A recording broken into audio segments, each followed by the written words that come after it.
রাসূলুল্লাহ পাক সাল্লাল্লাহু আলাইহি ওয়াসাল্লামের দরবারে একজন গরীব সাহাবা এসে বললেন, ইয়া রাসূলুল্লাহ, বড় রুকের টাকা আছে, দান করে সওয়াব পাই, সদকা করে সওয়াব পাই, সাহায্য করে সওয়াব পাই।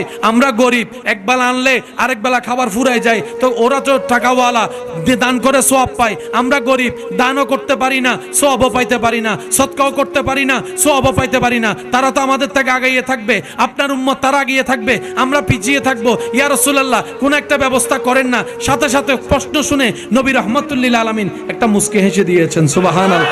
মুস্কি হেসে বলে, উম্মত মন ছোট কইরো না, শুনো শুনো শুনো, কাছে আসো, শুনো। রাতের বেলা ঘুমানোর সময় 33 বার সুবহানাল্লাহ বলবা,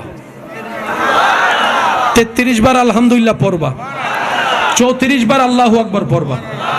এই তিনটা জিকির যদি 33 33 34 বার করো, কোটিপতি বড় রুকলা দান করে যত সওয়াব পাবে, তোমরা জিকির কাদিরদেরকে আল্লাহ সেই সওয়াব দান করবে।